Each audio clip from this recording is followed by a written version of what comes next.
காவிரி விவகாரத்தில் எதிர்கட்சி சில விவரங்களை கேட்டிருக்கிறாங்க. காவிரி நமக்கு உயிர் ஆதாரம், நம்மளோட உணர்வு ரீதியான ஒன்று. அதனால் அதை வச்சு அரசியல் பண்ணுற எண்ணம் துளி கூட நம்ம அரசுக்கு இல்லை.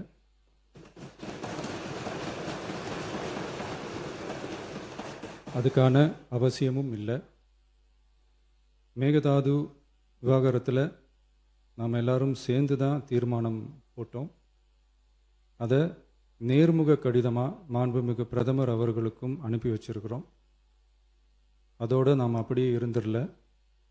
ராஜ்யசபாவில் ஒன்றிய ஜல் சக்தி துறை இணை அமைச்சர் மேகதாது அணை பற்றி முழு விவரங்களை குறிப்பிடலைன்னு தெரிஞ்சதும் காவிரி நடுவர் மன்றத்தின் இறுதி தீர்ப்பு மற்றும் மாண்புமிகு சுப்ரீம் கோர்ட் தீர்ப்பு சம்பந்தமான விதிகள் மற்றும் பத்திகளை கோட் பண்ணி மேகதாது திட்டத்துக்கு எந்த விதமான சட்டபூர்வமான அனுமதியோ நிர்வாக அனுமதியோ வழங்கக்கூடாதுன்னு மாண்புமிகு பிரதமர் அவர்களுக்கு அடுத்த நாளே நேர்முக கடிதம் எழுதினோம். காவிரி நதிநீர் பங்கீட்லேயும் சரி, மேகதாது அணை கட்டுற முயற்சிகளை தடுக்கிறதுலையும் சரி, தமிழ்நாட்டோட உரிமையை நம்ம அரசு கொஞ்சம் கூட விட்டு தரவே தராது. அதுதான் நம்மளோட நிலைப்பாடும். அதே நேரத்தில் கர்நாடகாவில் சில அணைகள் கட்ட ஆரம்பித்ததை பற்றியும் இதே அவையில் 1969 ஒரு விவாதம் நடந்திருக்கு. அப்போது நீர்வளத்துறை அமைச்சராக இருந்தது யார்? அப்போ அணை கட்ட விட்டது ஏன்னு கேட்டு அந்த மாதிரி சீப் பாலிட்டிக்ஸ்லாம் நான் பண்ண விரும்பலை.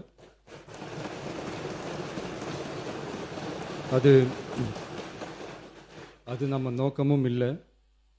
ஏன்னா காவிரி விவகாரத்தை ரொம்ப கவனமாக கையாளணும்.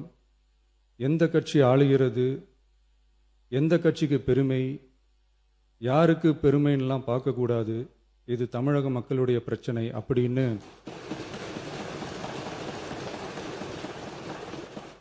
அப்போ இருந்த எதிர்கட்சி தலைவர் திரு திருமன் அவர்கள் சொன்னதை இந்த சபையில் சொல்ல விரும்புகிறேன்.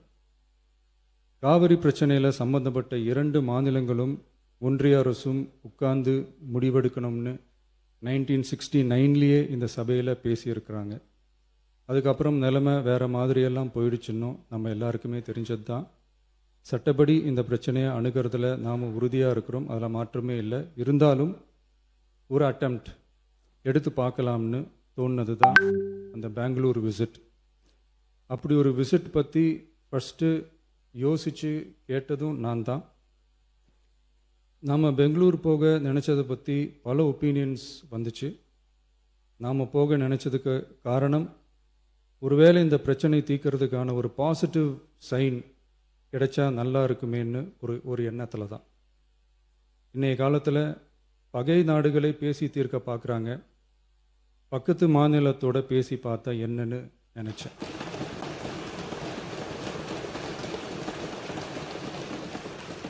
அதனால தான் அப்படி ஒரு அட்டெம்ப்ட் எடுக்க நான் ட்ரை பண்ணோம். ஒருவேளை அந்த அட்டெம்ப்டில் ஒரு அவமானம் நேர்ந்தால் என்ன செய்யன்னு சில பேர் கேட்டாங்க. அப்படி நடந்தால் தமிழ்நாட்டு மக்களுக்காக அதையும் தாங்க தயாராக தான் இருக்கேன்.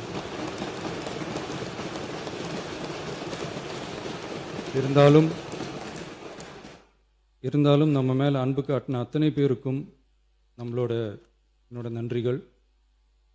இந்த காவிரி விவகாரம் பற்றி மாண்புமிகு நீர்வளத்துறை அமைச்சர் அவர்கள் உரிய விளக்கம் அளிப்பார். அதே மாதிரி காவிரி பிரச்சனையால் பாதிக்கப்பட்ட விவசாயிகளுக்கான அந்த இன்சூரன்ஸ் ப்ரீமியம் அரசே கட்டுறதை பற்றி கேட்டிருந்தாங்க. அதுக்கான விரிவான பதிலை மாண்புமிகு விவசாய அமைச்சர் அவர்கள் தருவார்.